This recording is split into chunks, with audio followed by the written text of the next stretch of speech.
దేవుని వాక్యాన్ని మనం ధ్యానం చేసుకుంటూ దేవుని మాటల ద్వారా బలపరచబడదాం. చిన్న ప్రార్థన చేసుకుందాం. పరిశుద్ధ ప్రేమ కలిగిన తండ్రి, నీకు స్తోత్రాలు. నీవు మాతో ఉన్న దేవుడో కనుక వందనాలయ్యా. యుగ యుగములు నీవు జీవించేవాడో కనుక స్తోత్రాలు. ఈ సమయంలో ప్రత్యేకంగా నీ వైపు మేము చూస్తున్నాం ప్రభా. నీ మాటలు నాయన మీరే మాకు వినిపింప చేయవలసిందిగా కోరుతున్నాము. మీ దాసులుగా, మీ దాసురాలంగా నీ మాటలు వినడానికి మేము సిద్ధంగా ఉన్నామయ్యా. వినగలిగే చెవిని గ్రహించే మనస్సును మీరు మాకు దయచేయండి. ఆత్మీయముగా చక్కగా మమ్మల్ని మీరే సిద్ధపరచండి అయ్యా. మా దేహములను నీవే స్వస్థపరచండి, ఆరోగ్యముతో నింపండి. మాకు కావలసిన బలమును, సత్తువను, ధైర్యమును నీ మాటల ద్వారా అందించండి. బలమైన నీ ఆత్మ కార్యములు జరిగించండి.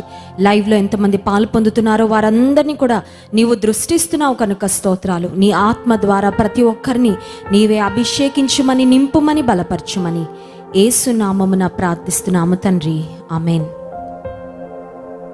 మత్తయి సువార్త 5వ అధ్యాయము 14వ వచనం దేవుని వాక్యం నుండి అందరం చదువుకుందాం. Matthew chapter 5 verse 14.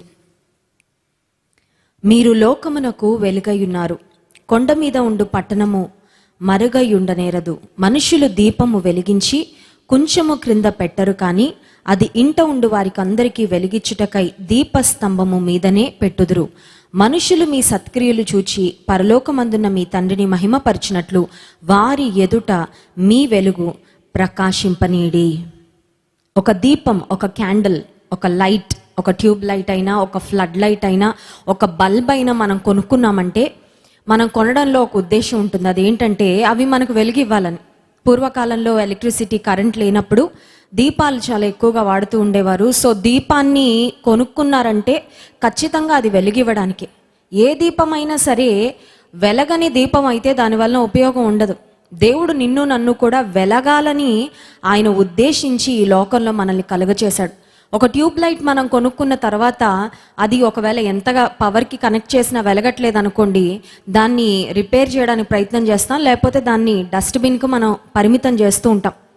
విశ్వాస జీవితంలో కూడా దేవుడు నిన్ను నన్ను కలుగచేసింది, సృష్టించింది ఎందుకంటే we are meant to shine, we are called to shine, we are called to be the light. ఒకవేళ లోకస్తులకి వారి జీవితం యొక్క పరమార్థం అసలు ఎందుకు బ్రతుకుతున్నారంటే వారికి డిఫరెంట్ డెఫినేషన్స్ ఉండొచ్చు.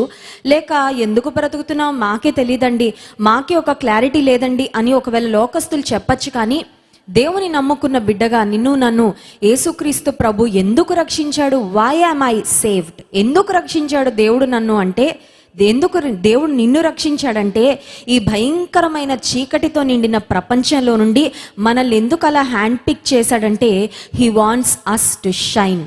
ప్రతిరోజు కూడా దేవుని సన్నిధిలో ఒక ఆశ, ఒక ప్రార్థన మనం చేసుకోవాలి. అదేంటంటే ఈ రోజంతా నేను నీ కొరకు వెలగాలయ్యా. నా జీవితంలో నా ఆఖరు క్షణం వరకు నీ కొరకు నేను వెలుగుతూ ఉండాలి, ప్రకాశిస్తూ ఉండాలి. ప్రభా నీవు నాకు సహాయం చేయండి అని. మా పిల్లలకి ఇష్టమైన ఒక సండే స్కూల్ సాంగ్ ఉంది. అదేంటంటే this little light of mine I'm going to let it shine. You have the potential to shine. వెలగాలని నిన్ను దేవుడు సృష్టించాడు. వెలగడానికి, ప్రకాశించడానికి నీకేం అవసరమో అవన్నీ దేవుడు నీలో పెట్టాడు.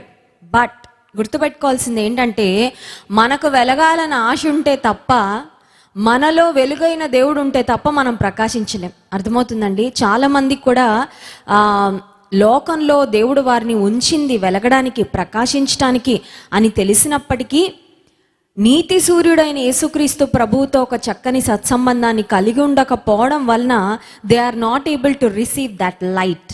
మనలో వెలుగుంటేనే కదా మనం వెలగలం, మనలో వెలుగుంటేనే కదా ఈ వెలుగు 10 మందికి ఉపయోగపడుతుంది. సో మనలో ఉండే వెలుగు ఎవరు అని ఆలోచన చేస్తే యేసుక్రీస్తు ప్రభు అన్నారు, నేను లోకమునకు వెలుగై ఉన్నాను, I am the light of this world అనే మాట. ప్రపంచంలో హోప్ లేదండి, చాలా మందికి హోప్ లేదు. ఒక మాటలో చెప్పాలంటే దేవుని కలిగి ఉన్న వారికి నిరీక్షణ ఉంది. ఎందుకంటే వీఆర్ పీపుల్ ఆఫ్ హోప్. మనకి నిరీక్షణ ఉంది.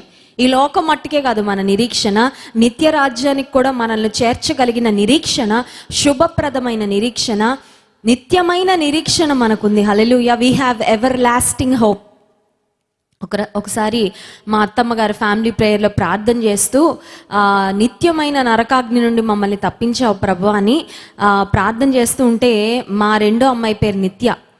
నిత్యమైన నరకాగ్ని నుండి తప్పించామని ప్రార్థన చేయగానే వెంటనే మా నిత్య ఏడుస్తుంది. ఎందుకు నాన్న ఏడుస్తున్నావు అంటే, నన్ను నానమ్మ నరకాగ్నికి పంపించేస్తున్నారు మమ్మీ, నన్ను నరకానికి వెళ్ళిపోతావు అని అంటున్నారు, అందుకని ఏడుస్తున్నాను. అప్పుడు నేను చెప్పాను, నిన్ను గురించి కాదమ్మా చేసింది, యేసయ్య మనల్ని నిత్య నరకాగ్ని నుండి తప్పించాడు. నిజమే, ప్రతి మనిషి కొరకు నిత్య నరకాగ్ని కాచుకొనుంది. ప్రతి మనిషి కొరకు eternal destruction, eternal domination, eternal condemnation కాచుకొని ఉంటే, దేవుడు నిత్య నరకాగ్ని నుండి, నిత్య మరణం నుండి తప్పించి మన రూట్ మార్చి నిత్య జీవానికి మనల్ని పంపిస్తూ ఉన్నాడు. హల్లెలూయా. సో ఈ లోకంలో మరణానికి భయపడిందంటే ఎవరైనా ఉన్నారంటే అది దేవుని బిడలే. ఎందుకంటే మనకున్న నిరీక్షణ జీవముతో కూడిన నిరీక్షణ, నిత్యమైన నిరీక్షణ, దేవుడు మనకిచ్చిన రక్షణ నిత్యమైన రక్షణ. దేవుడు మనల్ని తప్పించింది నిత్యమైన నరకాగ్ని నుండి, నిత్యమైన మరణము నుండి దేవుడు నిన్ను నన్ను తప్పించాడు. దేవుడు మనల్ని అసలు ఎందుకు సృష్టించాడు? Why are we born, why are we created, why are we made? దేవుడు ఎందుకు కలుగ చేశాడు, ఎందుకు పుట్టించాడు, ఎందుకు ఊపిరి తీసుకుంటున్నాం, ఎందుకు చెల్లిస్తున్నాము అని ఆలోచన చేస్తే, నీవు నేను దేవుని కొరకు ప్రకాశించాలని, ఆయన కొరకు వెలగాలని, ఆయన వెలుగును మనలో కలిగి ఉండాలని దేవుడు కోరుకుంటున్నాడు. ఏ క్యాండిల్ అన్న మీరు చూడండి, ఆ క్యాండిల్ మొత్తం కరిగిపోయే వరకు వెలిగిస్తూనే ఉంటుంది. Yes are no? క్యాండిల్ వెలిగించిన తర్వాత అమ్మో వెలిగిస్తుంటే నాలో ఉన్న మైనం కరిగిపోతుందని, విల్ ఇట్ స్టాప్ బర్నింగ్? అది వెలగడం ఆగిపోతుందండి? ఆగదు కదా. ఆఖరు వరకు ఆ క్యాండిల్ మొత్తం కరిగిపోయే వరకు, ఆ మైనం అంతా కరిగిపోయే వరకు, ఆ లాస్ట్ వరకు ఆ విక్, ఆ ఒత్తి ఏదైతే ఉంటుందో అది వెలుగుతూనే ఉంటుంది, మండుతూనే ఉంటుంది. విశ్వాసిగా నీవు నేను కూడా దేవుని కొరకు మండాలి, దేవుని కొరకు వెలగాలి, దేవుని కొరకు ప్రకాశించాలి. ప్రస్తుతానికి వరల్డ్లో అంత కన్ఫ్యూజన్ ఉందండి, ఎక్కడ చూసినా కన్ఫ్యూజన్.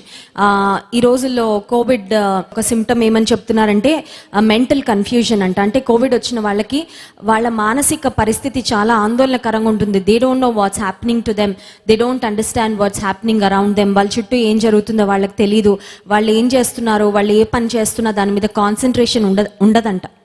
సో కోవిడ్తో బాధపడుతున్న వారికి ఉండే సిమ్టమ్స్లో ఒక సిమ్టమ్ అదైతే, కోవిడ్ లేని వారికి కూడా జరుగుతున్న పరిస్థితులన్నీ చూస్తున్నప్పుడు ఇదంతా ఒక కన్ఫ్యూజన్గా, అసలు ఏమవుతుంది ప్రపంచంలో, what's happening to this world అని మనకు అనిపిస్తుంది. అయితే in the midst of all this confusion మనం ఒక క్లారిటీ కలిగి ఉండాలి. ఈ కన్ఫ్యూజన్ అంతటి మధ్యలో మనకు ఒక క్లారిటీ ఉండాలి. అదేంటంటే, నీవు నేను ఆఖరు క్షణము వరకు దేవుని కొరకు వెలగాలి. That is his plan. అది దేవుని ఉద్దేశం, అది దేవుని సంకల్పము. అందుకే ఈ లోకంలో దేవుడు మనల్ని కలుగచేశాడు. What does it mean to be the light? అసలు వెలుగుగా ఉండడం అంటే ఏంటి అని ఆలోచన చేస్తే, వెలుగు గురించి యోహాను సువార్త 1వ అధ్యాయము 9వ వచనంలో కూడా ఒక మాట ఉంది చూడండి. యోహాను సువార్త 1వ అధ్యాయము 9వ వచనం. నిజమైన వెలుగు ఉండెను, అది లోకములోనికి వచ్చుచు ప్రతి మనుష్యుని వెలిగించుచున్నది. Hallelujah. There is a true light. ఈ వరల్డ్లో చాలా ఆర్టిఫిషియల్ లైట్స్ ఉన్నాయండి కదండి. మనం వేసుకునే బల్బులు, ట్యూబ్స్, ఈ రోజుల్లో చాలా అద్భుతమైన లైటింగ్ సిస్టమ్ వచ్చింది. ఈవెన్ ఒక బిల్డింగ్, ఒక మంచి కన్స్ట్రక్షన్ ఏదైనా చేసిన తర్వాత దాని లైటింగ్కి సంబంధించిన ఇంజనీర్స్ ఎక్కడ ఏ లైటింగ్ ఉండాలి, ఎన్ని వాట్స్ ఉండాలి, ఎంత లైటింగ్ పెడితే ఆ బిల్డింగ్కి, లేకపోతే ఆ పర్టిక్యులర్ మాల్కి, ఆ పర్టిక్యులర్ కంపెనీకి లైటింగ్ సరిపోతుందో వాళ్ళన్నీ కరెక్ట్గా డిజైన్ చేసి ఇస్తారంట. అప్పుడు బిల్డింగ్లో ప్రతి కార్నర్లో, ప్రతి రూమ్లో, అన్నిటి దగ్గర లైటింగ్ కరెక్ట్గా సరిపోయేటట్లుగా వాళ్ళు డిజైన్ చేసి ఇస్తారు. బట్ ఈ లైట్స్ అన్ని, these are all artificial lights. And మనందరికీ తెలుసు ఒక న్యాచురల్ లైట్ ఉంది. ఆ న్యాచురల్ లైట్ సూర్యుడు. ఆ సూర్యుడు ఉదయిస్తున్నాడు, అస్తమిస్తున్నాడు కాబట్టి మనం ఇలా బ్రతుకుతున్నాం. ఒకవేళ సూర్యుడే ఉదయించకపోతే ప్రపంచంలో పరిస్థితి ఇంకో రకంగా ఉంటుంది. సో న్యాచురల్ లైట్ ఒకటి ఉంది, సూర్యుడు. ఆర్టిఫిషియల్ లైట్స్ ఉన్నాయి, మనం ఎలక్ట్రిసిటీతో వెలిగిస్తున్న దీపాలు. బట్ బైబిల్ గ్రంథం సెలవిస్తుంది నిజమైన వెలుగు. The Bible is talking about true light. నిజమైన వెలుగు ఎవరంటే అది యేసుక్రీస్తు ప్రభు. హల్లెలూయా. నిజమైన వెలుగు ఉండెను. ఉన్న నిజమైన వెలుగు ఏం చేస్తుంది అని ఆలోచన చేస్తే, నిజమైన వెలుగు లోకములోనికి వచ్చుచు, the true light has come in to this world. నిజమైన వెలుగు ప్రపంచమంతా చీకటితో నిండి ఉందని గమనించి వెలుగైన యేసుక్రీస్తు ప్రభు he has descended in to this earth. ఈ ప్రపంచంలోనికి, భూమి మీదకి ఆయన దిగి వచ్చి ఆయన అడుగు పెట్టి లోకంలో ఉన్న ప్రతి మనుష్యుని వెలిగించుచున్నది. ప్రియమైన సహోదరి సహోదరుడా, నీవు వెలిగించబడ్డావా? ఆ ప్రశ్న నేను అడగాలని కోరుతున్నాను. చాలా ప్రశ్నలు అడగచ్చండి. చూడండి, చాలాసార్లు మనం చాలా casual conversations, hello, how are you doing, I hope you are doing well, ఇవన్నీ చూడండి ఒక మాటలో చెప్పాలంటే అలవాటుగా మాట్లాడే మాటలు. కానీ ఈరోజు నేను మిమ్మల్ని అడుగుతున్న ఈ ప్రశ్న అలవాటుగా అడుగుతున్న ప్రశ్న కాదు. It is an intentional question. ఒక సీరియస్నెస్తో ఉన్న ప్రశ్న నేను మిమ్మల్ని అడుగుతున్నాను. ఆ ప్రశ్న ఏంటంటే, నిజమైన వెలుగు ఒకటి ఉంది అని బైబిల్లో ఉంది కదా. సో నిజమైన వెలుగు ఎవరంటే యేసుక్రీస్తు ప్రభు అని చూసాము. ఆయన ఈ లోకంలోనికి వచ్చి ప్రతి మనిషిని వెలిగిస్తున్నాడు. అసలు ఏ మనిషి కూడా వెలగకుండా ఉండాలని దేవుని ఉద్దేశం కాదు. అయితే నేను మిమ్మల్ని అడుగుతున్న ప్రశ్న ఏంటంటే, నీవు వెలిగించబడ్డావా? ఆ నిజమైన వెలుగుతో నువ్వు కాంటాక్ట్లోకి వచ్చావా? యేసుక్రీస్తు ప్రభువుతో నీ ఒక సత్సంబంధంలోకి, ఒక రిలేషన్షిప్లోకి, ఒక కనెక్షన్లోనికి వచ్చావా? ఒక కనెక్షన్లోనికి నువ్వు వచ్చుంటే ఖచ్చితంగా నీవు కూడా వెలుగుతున్నట్లే. అండ్ ఐ కెన్ సే, నా జీవితంలో 1997వ సంవత్సరం ఆగస్ట్ 15న నేను వెలిగించబడ్డాను. That is the day when God has let the spark in me. నాలో ఆయన ఒక వెలుగును ఆయన పెట్టిన రోజు అది. ఆ రోజు నేను రక్షణ పొందాను. ఆ రోజు నుండి ఈ రోజు వరకు నేను వెలుగుతూనే ఉన్నాను. మీ జీవితంలో కూడా ఒక తేదీ ఉందా? ఒకవేళ మీరు వెలిగించబడకపోయినట్లయితే ప్రియమైన దేవుని బిడ్డ గమనించు, దేవుని ఉద్దేశము నీవు వెలిగించబడాలి. ఒక్క రోజు ఎప్పుడో వెలిగించబడి ఆ తర్వాత జీవితంలో వచ్చిన కష్టాలకి, శ్రమలకి, శోధనలకి ఉఫ్ అనగానే నాలో ఉన్న వెలుగు ఆరిపోయిందండి. కొంతమంది ఒకప్పుడు వెలిగారు, ఇప్పుడు ఆరిపోయారు. Very sad thing. ఒకప్పుడు చాలా వెలిగానండి, ఒకప్పుడు అద్భుతంగా దేవుని స్తుతించే వ్యక్తిని, ఒకప్పుడు ఆ దేవుని బాగా ఆరాధించేవాడిని, ఒకప్పుడు సండే స్కూల్ చెప్పేదాన్ని, ఒకప్పుడు నేను అందరికీ నా సాక్ష్యం చెప్తూ ఉండేదాన్ని, ఒకప్పుడు కరపత్రాలు పంచుతూ ఉండేదాన్ని, ఒకప్పుడు నేను గంటల కొద్దీ మోకాళ్ళ ప్రార్థన చేస్తూ ఉండేవాడిని, ఒకప్పుడు దేవుని సన్నిధిలో ఉపవాసం ఉండేవాడిని, ఒకప్పుడు దేవుని మందిరంలో ఒక వాలంటీర్గా నా పరిచర్య, నా సేవను దేవుని కొరకు అందించాను. కానీ జీవితంలో కొన్ని పరిస్థితుల వలన, కొన్ని స్నేహాల వలన, కొన్ని అలవాట్ల వలన, కొన్ని ఇబ్బందుల వలన, కొన్ని రాంగ్ రిలేషన్షిప్స్ వల్ల ఇప్పుడు నాలో ఉన్న లైట్ ఆరిపోయిందండి. ఇప్పుడు నాలో ఇంకా ఏ లైట్ లేదు, ఇప్పుడు వెలగట్లేదు. ఒకవేళ ఆ స్థితిలో నువ్వు ఉన్నట్లయితే ప్రియమైన సహోదరి సహోదరుడా, దేవుడు నీకు ఇంకొక అవకాశం ఇస్తున్నాడు. God is giving you another opportunity to shine for him. నువ్వు ఆరిపోయిన స్థితిలో ఉండడం దేవునికి ఇష్టం లేదు. నువ్వు వెలగకుండా ఉండడం దేవునికి ఇష్టం లేదు. నువ్వు వెలగాల్సిందే. హల్లెలూయా. నీకు ముందు వెలగాలని ఆశ ఉంటే నిన్ను వెలిగించడానికి దేవుడు రెడీగా ఉన్నాడు. నిన్ను వెలిగించడానికి, నిన్ను మండించడానికి, నిన్ను ప్రకాశింపజేయడానికి దేవునికి పెద్ద సమయం అవసరం లేదండి. మేము అరకు ప్రాంతానికి చర్చ్ అలాగే టీం మెంబర్స్ అందరం కలిసి వెళ్ళడం జరిగింది కొన్ని సంవత్సరాల క్రితం. వెళ్ళిన సమయంలో అరకు ప్రాంతంలో చాలా విపరీతమైన చలి ఉంటుంది అనమాట, భయంకరమైన ఫాగ్. సో మార్నింగ్ టైంలో నేను అప్పుడు మా రెండో కుమార్తెతో ప్రెగ్నెంట్గా ఉన్నాను. నేను వెళ్ళలేదు, కానీ మరి యవ్వనస్తులు చాలామంది అలాగే జాన్ వెస్లీ గారు టీం అందరూ మార్నింగ్ వాక్కి వెళ్ళారు. That was just not just a morning walk, but it was a prayer walk. Prayer walk అంటే ఏంటంటే వాక్ చేస్తూ ప్రార్థన చేయడం అనమాట. అర్థమవుతుందండి? అది అలవాటు చేసుకుంటే ఇంకా మంచిది. హల్లెలూయా. కొన్నిసార్లు మనం వాకింగే చేస్తుంటాం, మైండ్లో ఏవేవో వెళ్తుంటాయి. వాకింగ్ చేస్తూ నువ్వు ప్రార్థన కూడా చేయగలిగితే అది ఎంత అద్భుతమైన అనుభవమో. కొంతమంది ఆ పని చేస్తూ ఉంటారు. వాళ్ళ ఇంటి చుట్టూ ఒకవేళ ఒక స్కూల్, ఒక కాలేజ్, ఒక పార్క్, లేకపోతే కొన్ని ప్రదేశాలు అలాంటివి ఉంటే వాటి మీదుగా వాకింగ్ చేస్తూ వెళ్తూ ఆ కాలేజ్ దగ్గర ఆగినప్పుడు, ప్రభా ఈ కాలేజీలో చదువుతున్న ప్రతి యవ్వన బిడ్డను రక్షించయ్యా. ఆ స్కూల్ దగ్గరకు వాక్ చేస్తూ రాగానే ఈ స్కూల్లో ఉన్న ప్రతి చిన్న బిడ్డ నిన్ను తెలుసుకోవాలి ప్రభా, సహాయం చేయండి. ఆ తర్వాత ఒక మార్కెట్ ప్లేస్లోకి వస్తే ఆ బిజీ ప్లేస్లో ఎంతమంది ప్రజలు కనబడతారో, అయ్యా వీరందరూ నీ రక్షణ సువార్తను తెలుసుకోవాలి, వీరి జీవితంలో ఉన్న కష్టాలు తొలగించు, వీరిని నీ వైపుకు ఆకర్షించుకొని అలా వాకింగ్ చేసుకుంటూ నువ్వు ప్రార్థన చేయగలిగితే అటు ఫిజికల్ ఎక్సర్సైజ్ అయిపోద్ది, ఇటు స్పిరిచువల్గా కూడా నువ్వు చాలా ఆశీర్వదించబడతావు. ఇతరుల కొరకు ప్రార్థన చేయడము ఒక శ్రేష్టమైన అనుభవం. దేవుడు నిన్ను వెలిగించాలని ఆశపడుతున్నాడు. God wants you to shine for him. అయితే మనం దేవుని కొరకు వెలగకుండా ఏమైనా ఆటంకాలు ఉంటాయా అంటే ఖచ్చితంగా ఉంటాయి. మనం దేవుని కొరకు వెలగకుండా కొన్ని ఆటంకాలు ఉంటాయి. 90వ కీర్తన 8వ వచనంలో మోషే భక్తుడు ఒక ప్రార్థన చేశాడు చూడండి. 90వ కీర్తన చాలా శ్రేష్టమైన కీర్తన. బైబిల్ చరిత్రకారులు ఏమంటారంటే మోషే తన చరమాంకంలో అంటే తన ఆఖరు దినాల్లో ఈ కీర్తన రాసినట్లుగా చెప్తూ ఉంటారు. మోషే చేసిన ప్రార్థన ఇది. 90వ కీర్తన 8వ వచనం, మా దోషములను నీవు నీ ఎదుట ఉంచుకొని ఉన్నావు, నీ ముఖకాంతిలో మా రహస్య పాపములు కనబడుచున్నవి. మనము దేవుని కొరకు వెలగకుండా ఏది అడ్డుకుంటుంది? ఏదన్నా ఆబ్స్టకల్, ఏదన్నా అబ్స్ట్రక్షన్ ఏదైనా ఉందా అంటే ఉందండి. చూడండి, ఏదైనా ఒక దీపం బాగా వెలగకుండా ఉండడానికి ఒక కారణం ఏంటంటే గాలి. ఎంత మంచి దీపం అన్న తీసుకెళ్ళి కరెక్ట్గా ఫ్యాన్ గాలి కింద పెట్టామంటే ఆరిపోద్ది. బర్త్డే సందర్భంలో కూడా మనం బర్త్డే కేక్ మీద లైట్స్ మనం ఆన్ చేసినప్పుడు యూజువల్గా ఫ్యాన్ ఆఫ్ చేసేస్తుంటాం కదండి, ఎందుకంటే లేకపోతే ఆ క్యాండిల్ వెలగదని. విశ్వాస జీవితంలో నీవు దేవుని కొరకు వెలగకుండా ఉండడానికి నీకు ఆటంకంగా ఉండేది ఏంటి అని ఆలోచన చేస్తే పెద్ద పెద్ద పాపాలు చెయ్యం మనం, ఎందుకంటే రక్షణ పొందాం కదా. రక్షణ పొందిన వారికి ఉండే ఒక బలహీనత ఏంటంటే కనిపించే పాపాలు చాలాసార్లు చెయ్యం. బయటకు చాలా భక్తిగా ఉంటాం, చాలా కేర్ తీసుకుంటాం, అమ్మో బయటకి మాత్రం కనిపించే పెద్ద పెద్ద పాపాలు ఏవి చేయకూడదని. కానీ భూతద్దాలతో కనిపించే చిన్న పాపాలు మాత్రం బోల్డ్ ఉంటాయి. కంటికి కనబడని చిన్న ఫంగస్ మనిషి దేహంలోకి ప్రవేశించి దేహంలో మరి గుండెను ఆ తర్వాత కొన్ని వైటల్ ఆర్గన్స్ పనిచేయకుండా ఆపేస్తూ ఉందంటే, కంటికి కనబడని చిన్న వైరస్సే మనిషి ప్రాణాలు తీసుకెళ్ళిపోతూ ఉంటే, కంటికి కనబడని చిన్న చిన్న రహస్య పాపాలు దేవునితో నీకున్న సంబంధాన్ని డ్యామేజ్ చేయవా? ఖచ్చితంగా చేస్తాయి.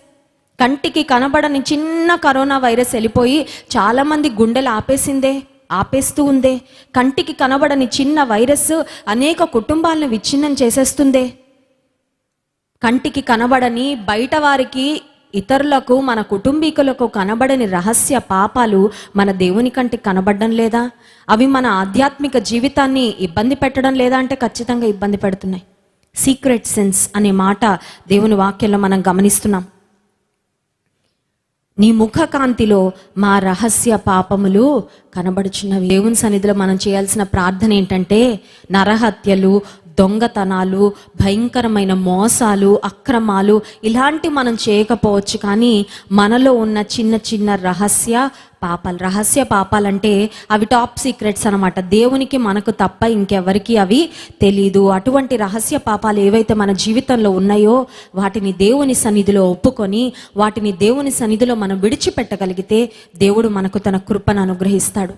51వ కీర్తనలో రాజైన దావీదు బత్షెబాతో భయంకరమైన పాపం చేసిన తర్వాత నాతాను ప్రవక్త వచ్చి దావీదును గద్దించిన సమయంలో దేవుని సన్నిధిలో ఒక పశ్చాత్తాపముతో రాసిన కీర్తనగా 51వ కీర్తనను మనం చూస్తాం. చూడండి, 51వ కీర్తనలో దావీదు భక్తుడు రాసిన కొన్ని శ్రేష్టమైన మాటలు మనం గమనించినట్లయితే 7వ వచనం, నేను పవిత్రుడనగునట్లు హిస్సోపుతో నా పాపము పరిహరింపుము, హిమము కంటే నేను తెల్లగా ఉండునట్లు నీవు నన్ను కడుగుము. ఇది గొర్రెలకుండే మనసండి, పందికుండే మనసు కాదు.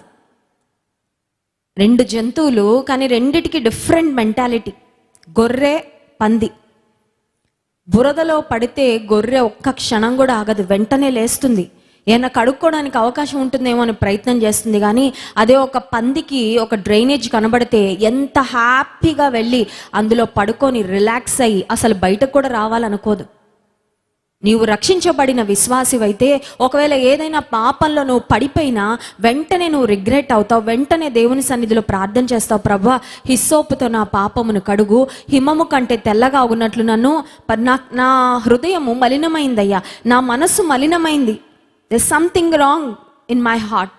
నా ఇంటెన్షన్స్ బాలేవు, నా చూపులు బాలేవు, నా హృదయ ధ్యానం బాలేదు, నేను కంటున్న కలలు బాలేవు, నా చూపులు బాలేవయ్యా, నన్ను కడుగు, నన్ను పరిశుద్ధపరచు, హిమము కంటే తెల్లగాగునట్లు నన్ను కడుగుమని భక్తుడైన దావీదు అడుగుతూ 10వ వచనం చూడండి, దేవానాయందు శుద్ధ హృదయము కలుగచేయము. చేతులు కడుక్కోవాలని ఆశపడలేదు.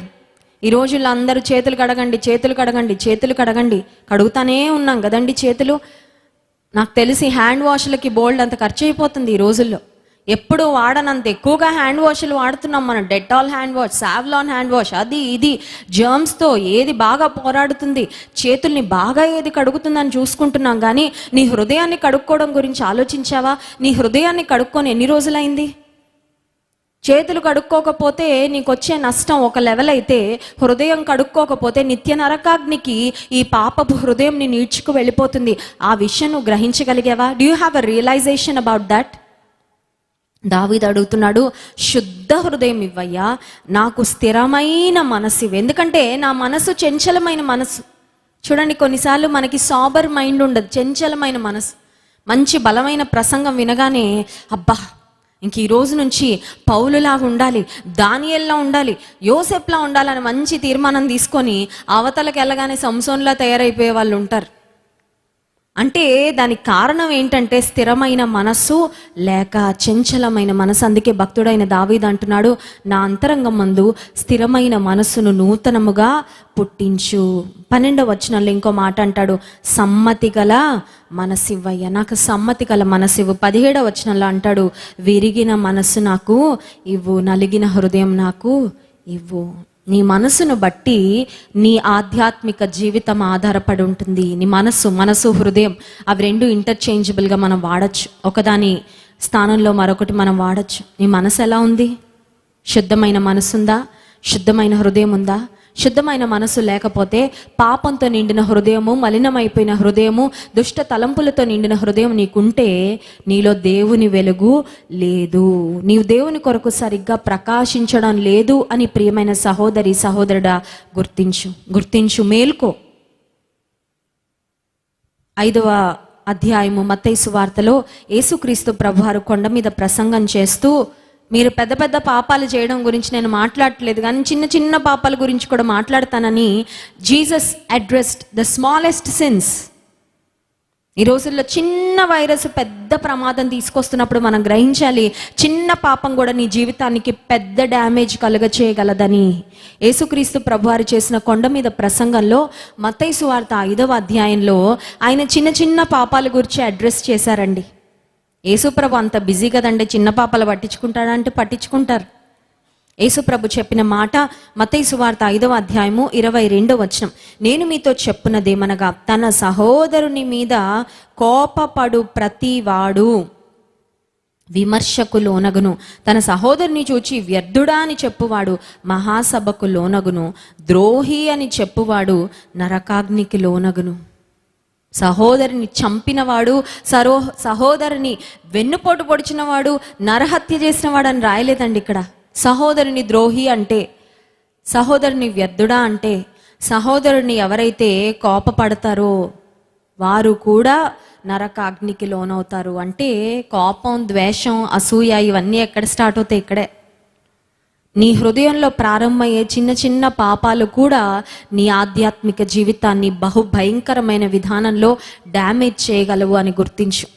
అంత మాత్రమే కాదు, 27వ వచనం, వ్యభిచారము చేయవద్దని చెప్పబడిన మాట మీరు విన్నారు కదా, నేను మీతో చెప్పున్నదేమనగా ఒక స్త్రీని మోహపు చూపుతో చూచు ప్రతివాడు అప్పుడే తన హృదయమందు ఆమెతో వ్యభిచారము చేసిన వాడగును. మోహపు చూపు ఎంత భయంకరమైన పాపమో దేవుని దృష్టిలో ఇక్కడ చూస్తున్నాం. ఈ రోజుల్లో యూట్యూబ్లో విడిగా వ్యర్థమైన అశ్లీలమైన దృశ్యాలు. ఒక అశ్లీలమైన దృశ్యము గనక థంబ్నెయిల్లో ఉందంటే దానికి లక్షల కోట్లు వెళ్ళిపోతున్నాయి వ్యూస్. ఎందుకంటే ప్రపంచంలో ఉన్న వ్యక్తులకు వారి కళ్ళు అపవిత్రమైన కార్యాలు చూడాలని ఆశపడే కళ్ళు. యేసుక్రీస్తు ప్రభువారు చెప్పిన మాట, ఒకవేళ నీ కన్ను అపవిత్రం అయిపోతే నీ కన్నును ఊడపీకి పారవే. గుడ్డివాడిగా ఉండి నువ్వు పరలోకానికి వెళ్ళడం మేలు, 2 కళ్ళు పెట్టుకొని నరకానికి వెళ్ళడం కంటే అనే మాట యేసుక్రీస్తు ప్రభు చెప్పారు. నీ దేహమునకు దీపము కన్ను. నిన్ను చూసేవారు ఎవ్వరుండరు. ఈ యూట్యూబ్ హిస్టరీని చూసేవారు బహుశా ఎవరు ఉండకపోవచ్చు. లేకపోతే ప్రతి రాత్రి పడుకునే ముందు మీ నాన్నగారికి మీ అమ్మగారికి ఫోన్ ఇచ్చే ముందు అన్నీ నువ్వు డిలీట్ చేసి రిఫ్రెష్ చేసేసి చక్కగా పెట్టేసుకోవచ్చు. కానీ దేవుని కన్నులకు మరుగైంది ఏమన్నా ఉందా? నీ రికార్డ్ దేవుడు చూడలేడా? ఈ కన్నును సంతృప్తి పరచుకోవడానికి, నీ హృదయంలో ఉన్న పాపపు వాంఛలు కోరికలు నెరవేర్చుకోవడానికి ఒకవేళ భయంకరమైన దృశ్యాలు నీవు చూస్తున్నావేమో, దేవుడు నిన్ను హెచ్చరిస్తున్నాడు. నీవు చూసే అపవిత్రమైన దృశ్యాల వలన వ్యభిచార పాపము చేసిన అంత పాపాన్ని నీవు కూడగట్టుకుంటున్నావని గమనించు. నువ్వు దేవుని కొరకు ఎందుకు వెలగట్లేదు? అందుకే బెడ్షీట్ కప్పుకొని ఎవరు లేకుండా ఉన్నప్పుడు, అందరూ నిద్రపోయిన తర్వాత ఒక చెల్లెమ్మ నాకు వచ్చి చెప్పింది, అక్క మా తమ్ముడు మా నాన్నగారు ఫోన్ తీసుకొని భయంకరమైన అశ్లీలమైన దృశ్యాలు చూస్తున్నాడు. నా గుండె పగిలిపోయింది. వాడు ఏమేం చూస్తున్నాడో వాటిని గమనించినప్పుడు. ఒకరోజు నేను బాత్రూంలో స్నానం చేస్తూ ఉంటే ఆ బాత్రూమ్ తలుపెక్కి నన్ను చూడడానికి ప్రయత్నం చేశాడు అక్క మా తమ్ముడు. ఎంత భయంకరమైన కార్యాలండి ఈ రోజుల్లో. వావి వరసలు లేకుండా ఎంత అపవిత్రతకు యవనస్తులు దిగజారిపోతున్నారో మనం గమనిస్తూనే ఉన్నాం, వార్తల్లో చదువుతూనే ఉన్నాం. ఎంత భయంకరమైన కార్యాలు జరుగుతున్నాయో. ఇటువంటి వారికి పరలోక రాజ్యంలో చోటు ఉంటుందా? ఇటువంటి వారిని దేవుడు ఆశీర్వదిస్తాడా? ఇటువంటి వారు దేవుని రాజ్యానికి వారసులు అవుతారంటే ఖచ్చితంగా అవ్వరు. ఒకవేళ నీ కన్ను నిన్ను ప్రేరేపించవచ్చు, కానీ దేవుని అడుగు, ప్రభా నా అంతరంగమందు స్థిరమైన మనసు నాకు నూతనముగా పుట్టించు, రహస్య పాపముల నుండి నన్ను కాపాడయ్యా, తప్పించయ్యా. ప్రజల ముందు ఎంత భక్తిపరుడుగా భక్తురాలిగా నేను ఉన్నానో అదే భక్తి నా రహస్య జీవితం అందు కూడా నేను కలిగి ఉండాలి అని కోరుకుంటున్నా. నాకు సహాయం చేయి. నువ్వు అడిగితే దేవుడు తప్పక సహాయం చేస్తాడు. నువ్వు భక్తిగా బ్రతకడానికి, నువ్వు ఆయన కొరకు నీతిగా బ్రతకడానికి నీకు అవసరమైన ప్రతి సహాయము దేవుడు పుష్కలంగా అందిస్తాడు. హల్లెలూయా. యవనస్తురాలు నాకు తెలుసండి. నేను సాఫ్ట్వేర్ ఇంజనీర్గా ఉద్యోగం చేస్తున్నప్పుడు నా వర్క్ ప్లేస్లో ఉండేది. తనకు ఖాళీ సమయంలో తనతో కలిసి ప్రార్థన చేస్తూ ఉండేదాన్ని, దేవుని మాటలు పంచుతూ తను బలపరుస్తూ ఉండేదాన్ని. ఆ రోజు ఒకరోజు నా దగ్గరకు వచ్చి చెప్పింది, మా ప్రాజెక్ట్లో ఒక అబ్బాయి నన్ను ప్రేమిస్తున్నాడని వెంట పడుతున్నాడు. అబ్బాయికి దేవుడు అంటే ఇష్టం లేదు, చర్చ్ అంటే ఇష్టం లేదు, యేసుక్రీస్తు ప్రభు అంటే చాలా ద్వేషం. ఆ అబ్బాయి పెళ్లి చేసుకుంటానని చాలా ఇబ్బంది పెడుతున్నాడు. ఏం చేయమంటావు బ్లెస్సీ అని అడిగితే నేను అన్నాను, ప్రార్థన చేద్దాం, మన దేవుడు అద్భుతాలు చేస్తాడు, నీ జీవితంలో ఒక గొప్ప కార్యం దేవుడు చేస్తాడని తను నేను కలిసి ప్రతిరోజు ఒక సమయం పెట్టుకొని ఒక చిన్న రూమ్కి వెళ్ళి ప్రార్థన చేస్తూ ఉంటే వారం తిరిగే లోపు ఆ అబ్బాయికి ట్రాన్స్ఫర్ అయ్యి వేరే ప్రాంతానికి వెళ్ళిపోయాడండి. హల్లెలూయా. ఆ తర్వాత ఒక మంచి వ్యక్తితో తనకు వివాహమైంది. ఆ అమ్మాయి ఇప్పుడు ప్రతిరోజు దేవుని స్తుతిస్తూ ఆరాధిస్తూ బాప్తీసం తీసుకొని కుటుంబం అంతా కలిసి దేవుని కృపలో వర్ధిల్లుతున్నారు. నీవు దేవుని కొరకు నిలబడాలనే ఆశ నీకుంటే నిన్ను నిలబెట్టడానికి దేవుడు ఎవరినైనా పక్కకు తోసేస్తాడు. హల్లెలూయా. నిన్ను పాపానికి ఈడుస్తున్న వారిని నీ నుండి ఎలా దూరపరచాలో దేవునికి తెలుసు. నీకు తప్పించుకునే మార్గం ఆయన ఏర్పాటు చేస్తాడు. అసలు ముందు దేవుని కొరకు వెలగాలనే ఆశ నీకుందా అని నేను అడుగుతున్నాను. పరలోక రాజ్యానికి వెళ్ళాలనే ఆశ నీకుందా? దేవుని మెప్పించే జీవితం జీవించాలనే ఆశ నీకుందా? దేవుని కొరకు ప్రకాశించాలనే ఆశ నీకుందా? దేవుని నా జీవితం ద్వారా మహిమపరచాలనే ఆశ నీకుందా? ఆశ నీకుంటే దేవుడు తప్పకుండా నిన్ను బలపరుస్తాడు. నువ్వు పరిశుద్ధంగా జీవించడానికి, ఒక విలువైన అమూల్యమైన ముత్యంగా ఆయన కొరకు ప్రకాశించడానికి నీకు ఏ అవకాశాలు ఇవ్వాలో, నీకు ఎలాంటి సదుపాయాలు ఇవ్వాలో, నీకు ఎలాంటి భద్రత ఇవ్వాలో అవన్నీ దేవుడే ఇస్తాడు. హల్లెలూయా. సో వెలుగుగా ఉండడం అంటే అర్థం ఏంటంటే ఎటువంటి పాపానికి కూడా మన జీవితంలో చోటు ఇవ్వకపోవడం. అవి రహస్య పాపాలైనా సరే, బహిరంగ పాపాలు అయినా సరే. యోహాను సువార్త 3వ అధ్యాయము 19వ వచనంలో ఒక మాట వ్రాయబడింది చూడండి. Gospel of John chapter 3 verse 19. యోహాను సువార్త 3వ అధ్యాయము 19వ వచనాన్ని దేవుని వాక్యాలు మనం చదువుకుందాం. వెలుగు లోకములోనికి వచ్చెను, కానీ తమ క్రియలు చెడ్డవైనందున మనుషులు వెలుగును ప్రేమింపక చీకటినే ప్రేమించితిరి. దుష్కార్యము చేయు ప్రతివాడు వెలుగును ద్వేషించును, తన క్రియలు దుష్క్రియలుగా కనబడకుండానట్లు వెలుగునొద్దకు రాడు. ఇంకొక ప్రాముఖ్యమైన విషయం ఏంటంటే చీకటిలో ఉండేవారు వెలుగును అసహించుకుంటారంట. అర్థమవుతుందండి? చీకటిలో ఉన్నవారు వెలుగు, ఒకవేళ నువ్వే దేవుని వెలుగును అసహించుకుంటున్నావంటే నీలో పాపం దండిగా మెండుగా పుష్టిగా ఉందని గుర్తించు. చీకటిలో ఉన్నవారు వెలుగును ద్వేషిస్తారు అనే మాట దేవుని వాక్యంలో మనం చూస్తున్నాం. తమ క్రియలు చెడ్డవైనందున మనుషులు వెలుగును ప్రేమింపక చీకటినే ప్రేమించరంట. చీకటినే ప్రేమించేవారు మండుచున్న వేడిమి గల అగ్నిగుండంలోకే వెళ్ళిపోతారు. ఎందుకంటే అక్కడ చీకటి, ఏడుపు, పండ్లు కొరుకుట, రోదన ఉంటుంది కాబట్టి. కానీ వెలుగునే ప్రేమించేవారు ఎక్కడికి వెళ్తారంటే, ప్రకటన గ్రంథంలో 21వ అధ్యాయము 23వ వచనంలో ఒక శ్రేష్టమైన మాట ఉంది చూడండి. ప్రకటన గ్రంథం 21వ అధ్యాయము 23వ వచనం. ఆ పట్టణములో ప్రకాశించుటకై సూర్యుడైనను చంద్రుడైనను దానికి అక్కరలేదు, దేవుని మహిమయే దానిలో ప్రకాశించుచున్నది, గొర్రె పిల్లయే దానికి దీపము. పరలోకంలో సూర్యుడు చంద్రుడు అక్కర్లేదంట. Hallelujah. It's no need for sun and moon. మరి అక్కడ వెలుగు ఎలా అండి? పరలోకం కూడా చాలా హ్యూజ్గా ఉంటుంది కదా, చాలా పెద్దగా ఉంటుంది. అంటే దానికి దీపమే దేవుడు. దేవుడే దీపము, దేవుడే వెలుగు. మహిమాన్వితమైన ఆ పట్టణంలో పరలోకం గురించి వ్రాయబడిన మాటలు ఏంటంటే, అది పునాదులు గల పట్టణం అంట. మహిమాన్వితమైన పట్టణము, బంగారు వీధులతో నింపబడిన పట్టణము. అక్కడ నీ కొరకు నా కొరకు దేవుడు ఇల్లు కట్టాడు. హల్లెలూయా. ఈ భూలోకంలో సొంత ఇల్లు లేదని బాధపడే వారందరికీ శుభవార్త. యేసుక్రీస్తు ప్రభు యందు విశ్వాసం ఉంచి నమ్మకంగా ఆయన కొరకు నువ్వు బ్రతికితే, రత్నాలతో, వజ్రాలతో, బంగారంతో, శ్రేష్టమైన ముత్యాలతో కట్టబడిన ఇంటిని దేవుడు నీకు సిద్ధపరిచాడు. చూడండి, కొన్నిసార్లు తల్లిదండ్రులు చనిపోయిన తరుణంలో 2 కొడుకులు, 3 కొడుకులు, 5 పిల్లలు ఉంటే, ఈ రోజుల్లో పిల్లలు వచ్చి తల్లిదండ్రి చనిపోయిన తర్వాత ఏడవట్లేదంట. ఎందుకు ఏడవట్లేదంటే, ముందు ఆస్తి కాగితాలు వీలునామా తెచ్చుకొని చదివాకే అప్పుడు ఎవరు ఏడవాలో డిసైడ్ అవుతున్నారంట.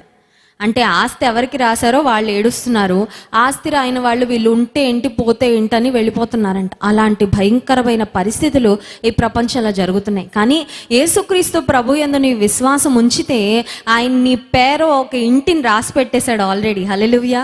నీవు రక్షణ పొందిన దినమందే, నీవు క్రీస్తు ప్రభువును అంగీకరించిన దినమందే మీ కొరకు స్థలము సిద్ధపరచ వెళ్ళుచున్నాను, నా తండ్రి ఇంట అనేక నివాసములు కలవు, లేని ఎడల మీతో చెప్పుదును అనే మాట యేసుక్రీస్తు ప్రభు వారు సెలవిచ్చారు యోహాను సువార్తలో 14వ అధ్యాయంలో. సో దేవుడు నీ కొరకు నా కొరకు స్థలాన్ని సిద్ధపరిచారు. ఆయన మన కొరకు ఆ బంగారు నగరిలో ఇల్లు కడుతున్నారు అనే మాట మనం గుర్తించాలి. 3వ వచనం, యోహాను సువార్త 14వ అధ్యాయం 3వ వచనం. నేను వెళ్ళి మీకు స్థలము సిద్ధపరిచిన ఎడల నేనుండు స్థలములో మీరును ఉండులాగున మరలా వచ్చి నా యొద్ద ఉండుటకు మిమ్మల్ని తీసుకొని పోవుదును. ప్రపంచంలో జరుగుతున్న పరిస్థితులు చూస్తుంటే రాకడకు చాలా దగ్గరగా ఉన్నామేమో అనిపిస్తుంది. ఈ సంభవాలన్నీ వచ్చిన ఈ భయంకరమైన తెగులు, ప్రపంచ పరిస్థితులన్నీ చూస్తూ ఉన్నప్పుడు, ఒకవేళ యేసుక్రీస్తు ప్రభువారి యొక్క రాకడ ఈరోజు సంభవిస్తే, రెప్పపాటులో ఆయనతో పాటు వెళ్తాననే భరోసా నీకుందా? ఆ నమ్మకం నీకుందా? నీవు సిద్ధపడి ఉన్నావా? Are you prepared? Are you ready? నీవు దేవుని రాజ్యంలో ఆయనతో ఉండడానికి సిద్ధపాటును కలిగి ఉన్నావా? పాపంలో ఉండేవారు, చీకట్లో ఉండేవారు వెలుగును ద్వేషిస్తారంట. వెలుగు వారికి ఇష్టము ఉండదంట. ఒకవేళ లోకస్తులు నిన్ను ద్వేషిస్తూ ఉంటే నీలో ఉన్న వెలుగును బట్టి దేవుని స్తుతించు. ప్రభా, నన్ను వెలుగుగా ఉంచినందుకు స్తోత్రాలు, చీకట్లో ఉన్న వీరు కూడా నీ వెలుగులోనికి రావాలయ్యా అని వారి కొరకు ప్రార్థన చేయి. 119వ కీర్తన 105వ వచనం. ఇప్పుడు దేవుడు మనల్ని వెలిగించాడు, మనల్ని రక్షించాడు. మనలో ఉన్న వెలుగు అలాగే ప్రకాశిస్తూ ఉండాలంటే, మనం ఆరిపోకుండా ఉండాలంటే మనకి సహాయపడేది ఏంటి అని ఆలోచిస్తే 119వ కీర్తన 105వ వచనం. నీ వాక్యము నా పాదములకు దీపము, నా త్రోవకు వెలుగై యున్నది. The word of God is like a fuel to our spirit. ఏ లైట్ అన్నా కంటిన్యూస్గా వెలగాలంటే దానికి ఏదో ఒకటి ఉండాలి కదండి. బల్బ్ కంటిన్యూస్గా వెలగాలంటే కరెంట్కి, ఎలక్ట్రిసిటీకి దాన్ని కనెక్ట్ చేయాలి. ఒక దీపం ఆరిపోకుండా వెలగాలంటే దానిలో నూనె పోస్తూనే ఉండాలి. నీవు నేను రక్షించబడ్డాము, వెలిగించబడ్డాము. మనలో ఉన్న వెలుగు ఆరిపోకుండా మనం ఎప్పటికీ ప్రకాశిస్తూనే ఉండాలంటే what is the fuel? The fuel is God's word. నీ వాక్యము నా పాదములకు దీపము, నా త్రోవకు వెలుగు. ప్రతి దినము దేవుని వాక్యం దగ్గరకు మనం వచ్చినప్పుడు, దేవుని వాక్యాన్ని మనం చదువుతున్నప్పుడు దేవుడు మనల్ని సరిచేస్తూ ఉంటాడు. దేవుడు మనల్ని స్థిరపరుస్తూ ఉంటాడు, ఆదరిస్తూ ఉంటాడు, ధైర్యపరుస్తూ ఉంటాడు, ప్రోత్సాహపరుస్తూ ఉంటాడు, తన కృపలో మనల్ని నడిపిస్తూ ఉంటాడు. తర్వాత మనం చూసినట్లయితే ఒక లైట్ అనేది ఇట్ ఈస్ యాక్చువల్లీ హెల్దీ. మనం ఆలోచిస్తే సూర్యరశ్మి ప్రపంచంలో మనకు కనబడుతున్న ప్రతి వృక్షానికి, పురుగులకి, జంతువులకి, ఈవెన్ హ్యూమన్ బీయింగ్స్గా మనకు కూడా సన్లైట్ చాలా చాలా ఇంపార్టెంట్. ఈ రోజుల్లో వైటమిన్ D3 చాలా ఎసెన్షియల్ అని చెప్తున్నారు డాక్టర్స్. ఎండలో ఉండేవారికి చాలా పుష్కలంగా ఉంటుంది. బట్ ఈ రోజుల్లో అందరూ ఎక్కువ నీడ పట్టున ఉంటున్నారు, ఇళ్లలో ఉంటున్నారు, ఏసీల్లో ఉంటున్నారు. బయట వెళ్ళి పొలాల్లో పనిచేసేవారు, లేకపోతే కన్స్ట్రక్షన్ డిపార్ట్మెంట్లో అలా ఉండేవారు తప్ప సన్లైట్కి ఎక్కువ ఎక్స్పోజ్ అవుతున్న వారు ఈ రోజుల్లో లేరు. అందుకని వైటమిన్ D3కి మనం సెపరేట్గా సప్లిమెంట్స్ తీసుకోవాల్సి వస్తుంది. ఒకవేళ మరీ తక్కువ ఉంటే ఇంజెక్షన్స్ వేయించుకోవాలి, లేదంటే మెడిసిన్స్, టాబ్లెట్స్ తీసుకోవాల్సి వస్తుంది. ఈ లోక సంబంధంగా సూర్యరశ్మి మానవ దేహానికి అంత ప్రాముఖ్యమైనదైతే ఈవెన్ కరోనాకి కూడా వైటమిన్ D3తో చాలా అద్భుతమైన బెనిఫిట్స్ ఉన్నాయి. కోవిడ్ వచ్చిన వారికి కూడా వైటమిన్ D3 ఎక్సెస్లో తీసుకోవడం వల్ల చాలా మంచి హెల్త్ బెనిఫిట్స్ ఉన్నాయని చాలామంది డాక్టర్స్ చెప్తున్నారు. అయితే యేసుక్రీస్తు ప్రభు వారికి చెప్పబడిన పేరు ఇందాక మనం చూసాం కదండి. Natural light sun and moon అయితే, ఆర్టిఫిషియల్ లైట్స్ మనం చూసే ఇంట్లో వేసుకునే ట్యూబ్ లైట్స్, ఈ బల్బ్స్, LED లైట్స్, ఇవన్నీ ఫ్లోరెసెంట్ ల్యాంప్స్, ఇవన్నీ అయితే ట్రూ లైట్, నిజమైన వెలుగు యేసుక్రీస్తు ప్రభు అని చూసాము. నిజమైన వెలుగుకు పెట్టబడిన ఇంకొక పేరు ఏంటంటే ఆయన నీతి సూర్యుడని. మలాకి గ్రంథము 4వ అధ్యాయము 2వ వచనంలో ఒక మాట వ్రాయబడింది చూడండి. మలాకి గ్రంథము 4వ అధ్యాయము 2వ వచనం.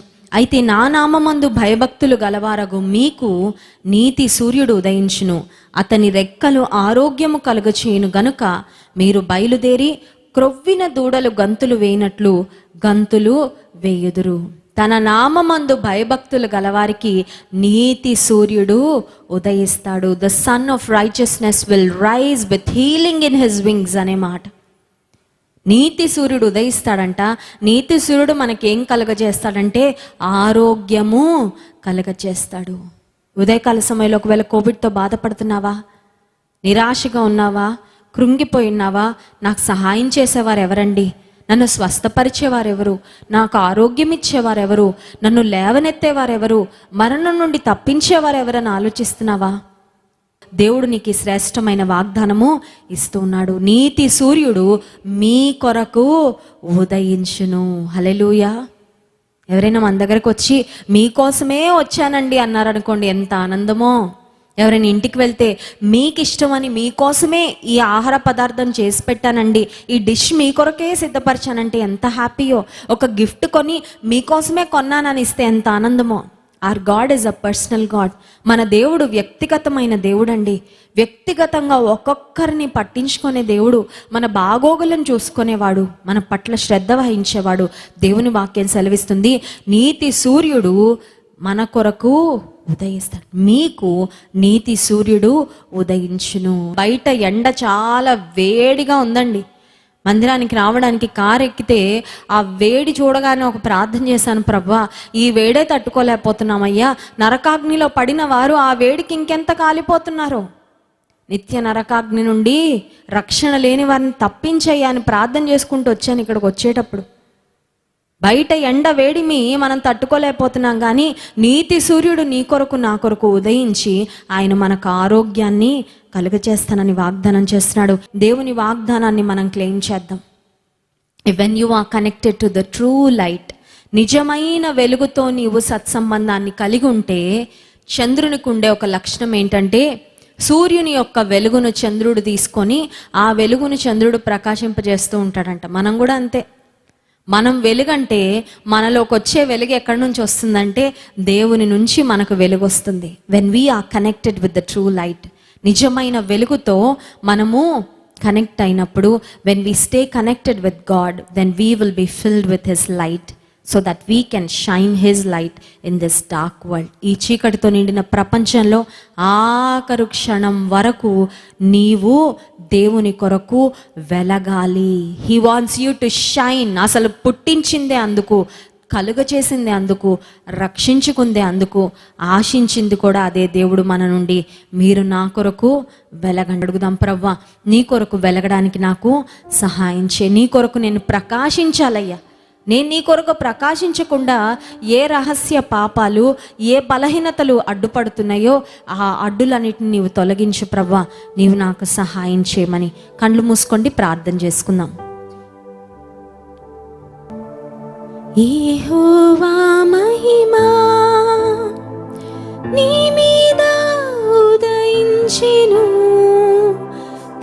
తేజరిల్లుము, నీకు వెలుగు వచ్చెను. యెహోవా మహిమా నీ మీద ఉదయించెను. తేజరిల్లుము, నీకు వెలుగు వచ్చెను. ఆయన మహిమా నీ మీద కనబడుచున్నది, అది నీ తలకు పైగా ప్రకాశించుచున్నది. ఆయన మహిమా నీ మీద కనబడుచున్నది, అది నీ తలకు పైగా ప్రకాశించుచున్నది. నిన్ను నీవు తేజరిల్లుము, ప్రభువు కొరకు ప్రకాశించుము. నిన్ను నీవు తేజరిల్లుము, ప్రభువు కొరకు ప్రకాశించుము. యెహోవా మహిమా. దేవుని అడుగుదామే, నీ వెలుగుతో నన్ను నింపయ్యా, నీ ప్రకాశతతో నన్ను నింపు ప్రభువా. రక్షణ పొంది ఒకవేళ నువ్వు ఆరిపోయావేమో, ప్రేమైన సహోదరుడా సహోదరి, నువ్వు వెలగాలి. నిన్ను పుట్టించిందే దేవుడు నువ్వు వెలగాలని, నేను రక్షించుకుంది నువ్వు వెలగాలని. You are meant to shine. Lord help me to shine the brightest. నేను వెలగగలిగినంత గొప్పగా నీ కోసం వెలగాలయ్యా. నీ కొరకు నేను ప్రజ్వలిల్లాలి ప్రభు, నాకు సహాయం చేయి.